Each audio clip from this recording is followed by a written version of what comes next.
Good morning, all you subversives. I want to apologize for getting you up half an hour earlier than you needed to get up. But we just wanted to give you a chance to hang out and schmooze, and we're hoping that you all got to know each other so that you can actually participate in this panel from the audience. So my name's E.G. Crichton. I'm one of the organizers of this conference, and I'm an artist and an art professor in the art department here at UC Santa Cruz. And I, along with Dee Hibbert-Jones, the two of us have organized the part of this conference that we call Subversive Complicity. And this has involved a whole satellite range of events that some of you might not be aware of, including a show at the Lab, an alternative gallery up in San Francisco, that the artists on the panel are in, and also there's a number of artists in the audience who have been part of the Subversive Complicity part of this conference. And many of you could have easily been on this panel too. So I want to just mention some of the artists that we've brought here as Subversive Complicity people.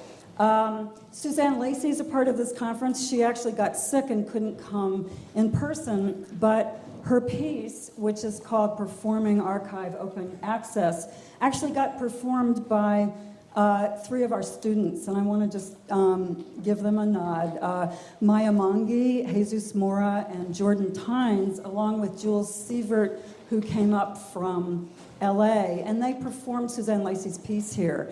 And Nancy Nisbet, who came here from Canada and did the exchange piece that was outside in front of the Porter Dining Hall, and her work is about RFID technology, surveillance, and international trade.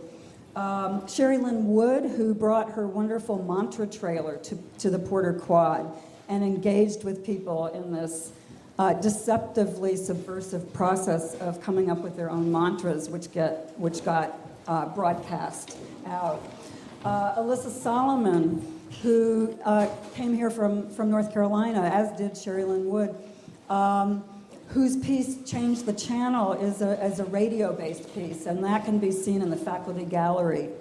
Erin Gotch of the Center for Tactical Magic did a piece that was not visible on campus at all because it was actually at Wells Fargo, and this piece was the Wells Fargo embargo. And he and our students basically held up the bank. And they held up the bank by standing in line and talking to tellers and asking questions and passing out deposit slips that actually had subversive information about Wells Fargo's relationship to Guantanamo Bay and GMO Group and Homeland Security. So, and then Robin Lasser and Adrian Powell, who set up that amazing Ice Queen tent that you probably saw last night with the balloon, a series of dress tents that they've been doing. And who else? And then the show at the Lab, which had numerous other artists that I'm not going to mention right now, but our curators are here. Heather Mikolaj was the curator of that show, and Claire Haggerty was the assistant curator. And they just did a fantastic job. So anyway, we're very excited to finally have this panel now on the last day. I see a lot of green out there. Everybody's ready. And we're going to do this panel a little differently than we're experimenting with a different form. And I actually got this idea from one of the panelists, Laurel Beckman here. And the plan is that the artists don't get to present their work. I'm going to present their work.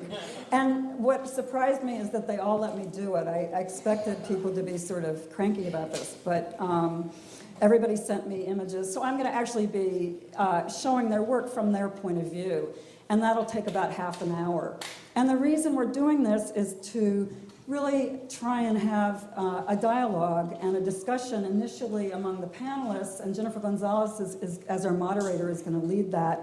And then we want it to spread out into the audience, and we want you to be complicit with this process and to intervene and participate. So without further ado, I'm going to start the presentation. Thank you.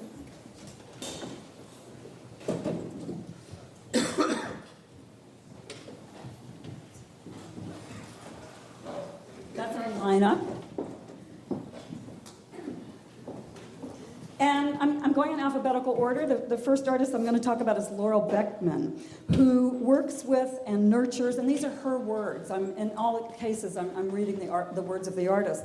She works with and nurtures eccentric public spaces to highlight perception and public display, attending to themes at the crossroads of consciousness and social conditions, metaphysics and science. Beckman's practice investigates perceptual phenomena, language, the built environment, and animal-human relations. She employs a wide range of media and distribution strategies in both sanctioned and unsanctioned projects, often enlisting commercial and civic spaces in her efforts to contribute meaningfully to the cultural landscape. Underlying her career in public and gallery works is a belief in the power of connection and free exchange. A skeptical optimist, Beckman sees beauty in roaming non sequiturs and opportunity in unlikely circumstances. She is an associate professor of art at UC Santa Barbara. Flow is, she also starts out by saying, instead of one project, I'm sending two quite different interventionist projects. And these two public works and their comparison offer a great opportunity to examine the nuances of participation and complicity. This is a picture of the first project, which is called Flow. And Flow took place at the Oxnard Auto Center in LA, a unique partnership between artists from the UC Santa Barbara and the automobile dealers. 6 projects, 8 artists. And this was curated by Laurel and took place in 2005. And I'm going to show you some of the images from that project. So this is a huge electronic billboard where the images shifted over the course of this period. And yes? Just one thing is when you turn your head away, we can't hear you at all. Oh, okay. So hold the microphone. Okay, is this good? Here are some of the proofs that she gathered for planning this piece, and a couple more of the images. The second project that Laurel is comparing is called Project Rainbow. This is an ongoing project that just happened in Brooklyn recently and has also happened in Los Angeles, and she's planned it for other cities. Ubiquitous associations linking rainbows to optimism and diversity are apt markers for the cultural obsession with positivity in the face of demanding complexity and the ambivalent relationship we fashion between individual and communal good.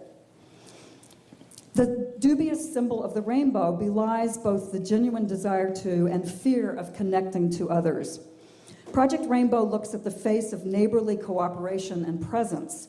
Working in multiple neighborhoods with diverse demographics and architecture, house and apartment building porch lights are systematically replaced with compact fluorescent bulbs in the colors of the rainbow. Porch lights are among the most visible transitions between public and private space, illuminating the threshold between the safety of home and a public setting presumed to be hostile. The Project Rainbow strategically employs permission and transgression. Neighborhoods are chosen for suitability, and 6 contiguous dwellings are targeted to host the colored bulbs in spectral order. In all cases, whether there is permission or not, information will be given to residents about the project, including the significant cost savings of the bulbs. Residents are asked to display the colored bulbs for a period of 1 week.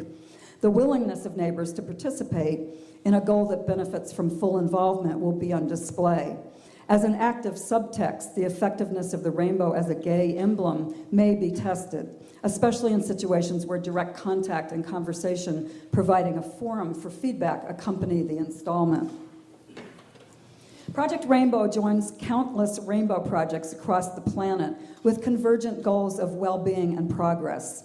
It is interesting to note that the